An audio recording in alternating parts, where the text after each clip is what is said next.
Bonjour Myriam, avec vous on va parler justement des députés. Je commençais en demandant si le président n'aurait pas préféré être roi, mais sur les questions de symboles, on y est. Oui, bonjour Apolline, bonjour Aurore Berger. Bonjour. Il y a toute une série d'attitudes, de propos au sein de la République En Marche qui franchement interpellent. On va les reprendre en fait les uns après les autres. La phrase qui a véritablement suscité l'émoi à l'Assemblée nationale, elle est signée d'une élue. Alors on sait qu'elle est ancienne chef d'entreprise. Voilà ce qu'elle a dit. Je vais moins souvent au restaurant. Je mange des pâtes, j'ai ressorti des vêtements de la cave et je vais devoir déménager. Comment, quand on a été élu pour changer finalement la représentation de la politique, redonner confiance, on peut en arriver à dire cela de façon anonyme? Moi, je ne le comprends pas. Je pense que c'est une attitude qui est à la fois indigne et qui est aussi très lâche. C'est lâche parce que d'ailleurs cette phrase n'est pas signée, donc on ne sait pas qui l'a prononcée. Non, moi, Vous avez cherché? Je ne sais pas qui l'a prononcé, mais si j'avais cette personne en face de moi, je lui dirais la même chose que ce que je vous dis, que c'est extraordinairement indigne de prétendre qu'on n'a pas les moyens de vivre quand on a la rémunération qui est celle d'un parlementaire. Il ne faut pas tomber dans le populisme qui voudrait que, par exemple, comme le proposait Ruffin au tout début, que tout le monde soit payé au SMIC, mais il ne faut quand même pas oser prétendre. 5 000 euros, je rappelle, quand même, la rémunération. C'est ça, c'est pour ça que c'est un propos des parlementaires auxquels s'ajoutent 5 000 autres euros de frais de mandat. Ce sont des frais dans l'exercice de nos mandats. Moi, par exemple, ça me permet de louer une permanence. Donc, c'est deux choses différentes. Moi, je vous dis juste, c'est à la fois indigne et c'est lâche dans cette expression. Et ça ne fait évidemment que rajouter une forme de déconnexion qui nous est souvent reprochée. Et c'est d'autant plus ravageur parce que ce n'est pas un propos isolé. Beaucoup de Français l'ont entendu. Il s'appelle Hervé Berville. Il était au plateau de Jean-Jacques Bourdin. On va le réécouter pour essayer de comprendre ce qui se joue au fond dans la tête de ces députés. La prime de Noël. Vous savez ce que c'est que la prime de Noël? Alors moi, je n'ai pas de prime de Noël en tant que député. Non, pas vous, non, en tant que député.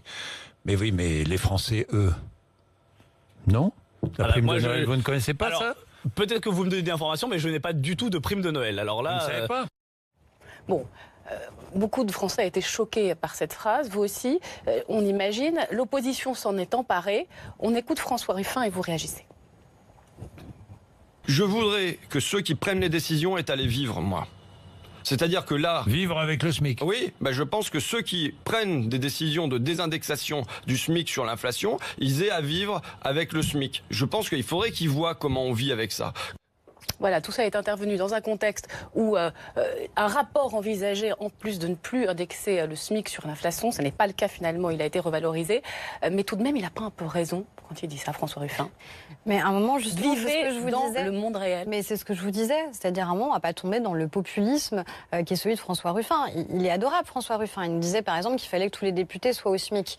Il oublie juste que lui, il vivait notamment de ses droits d'auteur. Donc je pense pas qu'il ait vécu très longtemps au SMIC. Et je pense pas que ce soit en ayant un maillot de foot au sein de l'Assemblée nationale qu'on représente dignement les Français, quelle que soit leur catégorie sociale. On est là pour faire notre travail, le faire avec sérieux, rendre des comptes sur ce que l'on fait. C'est du populisme à sa manière, vous dites, l'attitude de la France insoumise? Mais bien sûr que c'est du populisme. On est là pour faire le travail pour lequel on a été élu, pour mettre en œuvre, en ce qui nous concerne, un projet, pour rendre des comptes. On a été un certain nombre, moi c'est mon cas, à rendre public nos agendas, pour montrer qu'on est au travail, la semaine, le week-end, et voilà. Oui, mais en même temps, on a quand même l'impression, avec tous ces éléments, que vous êtes aussi des enfants gâtés du macronisme, parce que vous avez, au fond, pris le pouvoir, sans peut-être vous êtes battu véritablement pour. On sait un petit peu comment ça s'est passé, cette vague aux législatives. Prenons l'exemple de Thierry Solaire, qui s'est véritablement accroché à sa questure avant d'être contraint de quitter ce poste, puisqu'il est entré dans la République En Marche. Aujourd'hui, autre sujet le concernant, vous avez entendu parler du garde des Sceaux, Jean-Jacques Urvoas, qui est suspecté d'avoir renseigné Thierry Solaire dans son affaire de fraude fiscale. Tout cela, ça fait beaucoup. Est-ce que, par exemple, il y a un problème, Thierry Solaire? Ça fait beaucoup parce que en 2 minutes, vous les mettez bout à bout et qu'au final, ça concerne 3 personnes. Ça concerne une députée qui s'exprime sous le sceau de l'anonymat et que nous avons tous condamné de manière très ferme. Et moi, je vous ai dit que c'était à la fois indigne et lâche. Ça concerne François Ruffin, qui est dans son rôle d'opposant, que moi j'aimerais voir plus souvent à l'Assemblée nationale. On a travaillé par exemple à la réforme de l'Assemblée nationale. Je fais partie d'un groupe de travail. On a auditionné une vingtaine de personnes. Il est venu à une réunion pendant une demi-heure. Concernant Thierry Solaire, est-ce qu'il y a un sujet? Et après, sur la question que vous posez, la question aujourd'hui pour moi, c'est surtout sur Jean-Jacques Urvoas. Est-ce que oui ou non, en tant que garde des Sceaux, il a renseigné un parlementaire sur une affaire qui le concernait? La Cour de justice de la République a été saisie. Si c'est le cas, ça mérite des sanctions qui sont exemplaires. C'est-à-dire?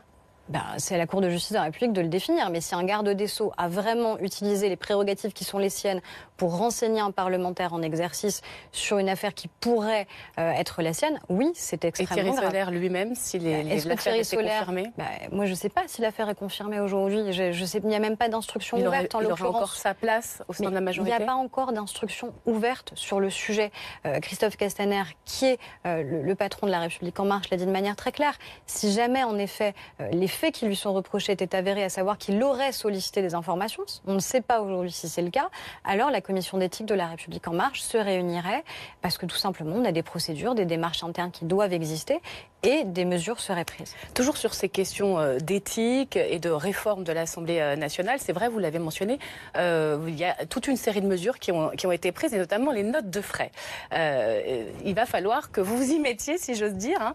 Il y a un remboursement à hauteur de 1 500 € d'indemnité de téléphone et de taxi. Et puis, on le sent bien, ça passe encore très mal. Écoutez Stéphane Le Foll, socialiste, lui. Alors j'ai pris un café avant de venir à BFM, puisque j'avais qu'un train qui me faisait arriver avec 1 heure d'avance, donc j'ai pris mon temps. Même le cafetier, puisqu'on a pris 2 cafés et m'a dit, il faut pas oublier votre facture, monsieur le ministre, vous avez vu, maintenant il faut que vous justifiez. Je dis, ben oui, donc donnez-moi la facture. Avant-hier, je vais à Vire dans un lycée agricole. Et puis il y a une partie, je prends l'autoroute, et puis il y a une partie de l'autoroute où on paye 1,30 €. Donc j'ai mis ma carte, 1,30 €. Je suis parti, j'ai oublié de prendre le ticket. Bon, qu'est-ce qu'on va me dire ? Bon, ça ne va pas de soi, et ça dépasse largement la République En Marche, mais c'est ravageur quand même, pour l'image que ça représente. Mais c'est pas pour ça qu'on a mis en place des règles nouvelles. Avant, il n'y avait aucun contrôle des frais de mandat. On pouvait dépenser comme on le souhaitait. Aujourd'hui, on a mis en place une liste des dépenses qui sont autorisées. On fait un contrôle sur ces frais. Moi, j'ai travaillé dans le privé, comme l'écrasante majorité des parlementaires de La République En Marche. On a tous été habitués à avoir des notes de frais qu'on devait justifier. Si c'est compliqué pour Stéphane Le Foll, je suis navrée pour lui.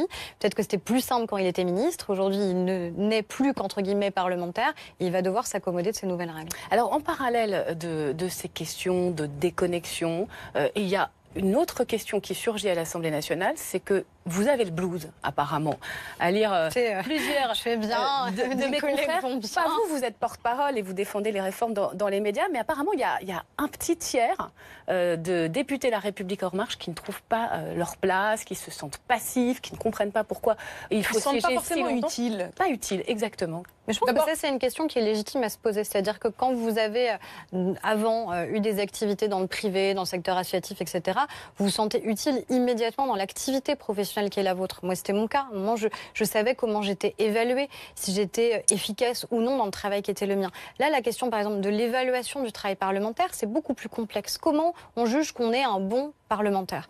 Aujourd'hui, c'est pas très clair. On ne sait pas nous-mêmes comment on s'auto-évalue. Donc, je comprends que cette question puisse exister. Est-ce qu'il faudrait d'ailleurs un certain nombre de critères, exactement comme vous avez finalement réformé les questions de frais, etc. Est-ce que vous pourriez imaginer une sorte d'évaluation annuelle ou en fin de quinquennat aussi pour pouvoir démontrer l'utilité? L'évaluation en fin de quinquennat, elle se fait si vous êtes réinvesti, si vous êtes réélu ou pas. C'est ça le juge de paix, à un moment qui dit si vous avez été, et c'est parfois peut-être très injuste par rapport à des parlementaires qui étaient très efficaces à l'Assemblée d'ailleurs, mais c'est le juge de paix, c'est l'élection. En revanche, je comprends qu'il y ait une question sur l'utilité immédiate. À quoi je sers? Comment est-ce que je peux agir? C'est aussi pour ça justement qu'on réforme l'Assemblée nationale. Et moi, j'y crois beaucoup.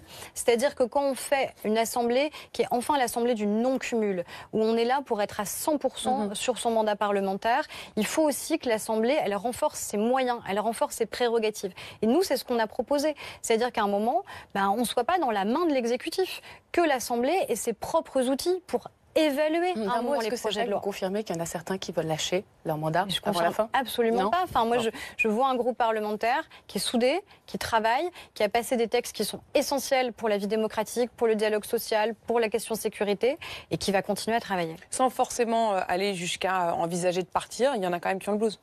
Mais non, il n'y en a pas qui ont le blues, je vous assure. Fantasme de journaliste? Je ne sais pas après comment ces papiers sont écrits et pourquoi. Moi, je vois juste qu'on a un groupe qui travaille. On est 314 dans ce groupe parlementaire. Il faut que chacun puisse en effet trouver sa place et considérer qu'il est utile parce que chacun l'est.